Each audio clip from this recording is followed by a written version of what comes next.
Ujambo mtazamaji kutoka kituo hiki cha ripoti nambari 2 nyuma ya kuna kwa masuala ibuka na yanayojiri katika ukumbi wa kisiasa. Nakukaribisha hapa Neo Media nikupasha yanayojiri nchini Kenya sasa hivi. Mtazamaji, uvumi unaoenezwa mitandaoni ya kijamii ni kuhusiana na tetesi ya kwamba kinara wa Wiper Party Kalonzo Musyoka amekutana na Rais William Ruto katika ikulu ya Nairobi asubuhi ya leo ikiwa ni tarehe 12. Kidogo kabla tusonge mbele, ningependa utazame picha na video ambazo zinasambazwa.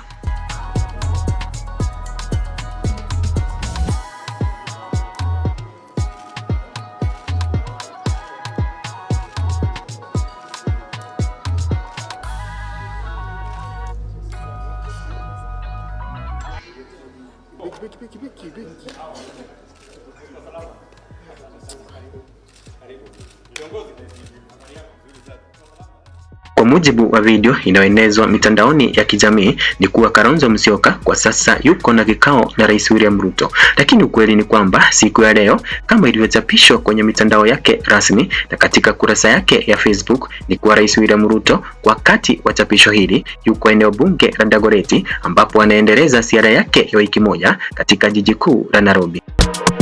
Katika ripoti iliyoweza kusambazwa na chapisho ya mwanatwitter mmoja akinukuu majibu yake Kalonzo Musyoka kuhusiana na madai ya kwamba ako na kikao na Rais William Ruto, limesema, "Why are they so panicky? The People's Loyal Coalition will never be party of the biggest betrayal of Kenyans for political expenditure and temporary comfort. Ruto must go." Kisha akathibitisha kuwa video hii ni bandia. Mtazamaji wangu, ningetaka kufahamisha ya kwamba video inakisiwa ilichukuliwa mnamo tarehe 9 mwezi Machi mwaka 2024 wakati jopo kazi ya maridhiano kati ya serikali na upinzani ilikuwa ikiwasilisha rasmi ripoti ya nadiko kwa Rais William Ruto katika ikulu kuu ya Nairobi.